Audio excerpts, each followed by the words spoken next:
এই দুপুরের খাবার আমার পান্তা ভাত, কাঁচা লঙ্কা, সরষের তেল, কাঁচা সরষের তেল, পেঁয়াজ,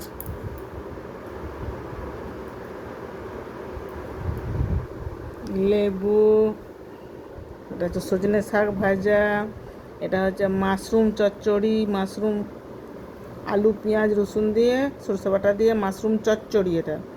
আর এটা গিমা শাক, এটাও চচ্চড়ি, গিমা শাক আলু পেঁয়াজ দিয়ে রসুন দিয়ে, আর এটাও গিমা শাকের চচ্চড়ি। এটা তেতা, এটা নুন ঝাল, এটাও নুন ঝাল তেতা, তিতা, একটু তিতা তিতা লাগবে, গিমা শাক এটা চচ্চড়ি।